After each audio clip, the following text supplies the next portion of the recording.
Viewers, welcome back to ட்ரெண்டா கிருஷ்ணா. இப்போ திருநெல்வேலியில் நடந்த விஷயம் என்னன்னா, ஒரு சாதாரண அரசியல் மீட்டிங் இல்லைங்க, அது ஒரு மாஸ் மூமெண்ட்டுங்க. ரோட் ஷோ பண்ணினாருங்க. ஆனால் கவர்மெண்ட் ரூல்ஸ் காரணமாக ஸ்பீச் இல்லை, ஜஸ்ட் வெஹிக்கிள் ரோட் ஷோ மட்டும்தான். ஆனால் அங்கே தானே ட்விஸ்ட் இருக்குங்க. ஸ்பீச் இல்லாமலே லட்சக்கணக்கான மக்கள் வந்திருந்தாங்க. கேடிஎஸ் நகர்லேருந்து பாலங்கோட்டை வரைக்கும் பார்த்தீங்கன்னா லிட்டரலி மனிதர் கடல் மாதிரி இருந்துச்சு. எங்கே பார்த்தாலும் மக்கள் மக்கள் மக்கள் தான். விஜய் காரால் நின்று கைகூப்பி நன்றி சொல்கிறாரு. மக்கள் ஃப்ளவரை தூக்கி போடுறாங்க, கை தட்டுறாங்க. முழுக்க ஒரு எமோஷனல் மூமெண்ட்டாக இருந்துச்சுங்க. That is Rocky's KGF.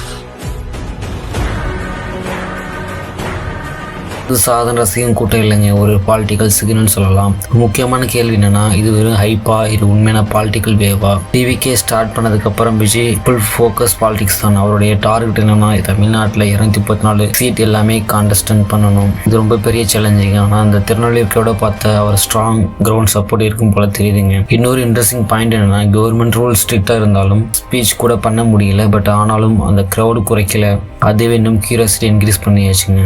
இப்போ அவர் மெசேஜ் என்ன சொன்னாரா பார்க்கலாம். அவர் ஓப்பனா சொல்றாரு, சேஞ்ச் வேண்டும். கவர்மெண்ட் மீது இன்டைரக்டா அட்டாக் பண்ணாரு. கரப்ஷன், மக்கள் பிரச்சனை, டெவலப்மெண்ட் இஷ்யூ இதெல்லாம் பேசினாரு. மணலை திருடுறாங்க, மண்ணை திருடுறாங்க, மலைகளை முழுங்குறாங்க, சட்டவிரோதமா கல்குவாரி நடத்துறாங்க, மணல் மாஃபியா அது ஒரு பக்கம் நடந்துகிட்டு போகுது. இன்னொரு பக்கம் மினிஸ்டர்ஸ் கொள்ளையடிக்கிறாங்க, இன்னொரு பக்கம் குடும்பமா சேர்ந்து கொள்ளையடிக்கிறாங்க.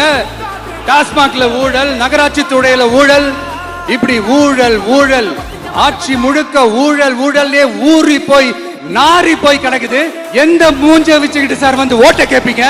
ஒரு ஸ்ட்ராங் பாயிண்ட் என்னன்னா, அவர் எமோஷனல் கனெக்ட் ஆனாங்க. அவரோட எமோஷனல் கனெக்ட் ஆனாங்க எல்லாரும். ஒரு வீட்லயும் ஒரு விஜய் இருக்கான்னு சொன்னாரு. அதாவது நீங்கள் நானும் இந்த மாற்றத்துக்கு காரணம். இந்த மாதிரி பேசுறது மக்களுக்கு நேரா ஹிண்ட் ஆகுதுங்க. அவர் இன்னொரு விஷயம் ஹைலைட் பண்ணாருங்க, இன்டிஜினிட்டிங்க. நான் கிளீன் பாலிடிக்ஸ் பண்ணுவேன், கரப்ஷன் இல்லை. இது மக்கள்கிட்ட ரொம்ப ஸ்ட்ராங் இம்ப்ரெஷன் கிரியேட் பண்ணிடுச்சு. எலெக்ஷன் ரிசல்ட் ரிஃப்ளெக்ட் ஆச்சுங்க. இந்த மாதிரி க்ரௌட் மூவ்மெண்ட் தொடர்ந்து இருந்தால் தமிழ்நாட்டில் ஒரு பாலிடிக்ஸில் ஒரு பெரிய ட்விஸ்ட் வர வாய்ப்பு இருக்குங்க. ஃபைனலாக சொல்லணும்னா, இந்த திருநெல்வேலி ரோட் ஷோ ஒரு நார்மல் கம்பேரிசன் இல்லைங்க, ஒரு சிக்னல், ஒரு வார்னிங், ஒரு புதிய பாலிட்டிக் என்ட்ரி. நீங்கள் நினைக்கிறீங்க இது ரியல் வேவா இல்லை ஜஸ்ட் ஃபேன் ஃபாலோவிங்க?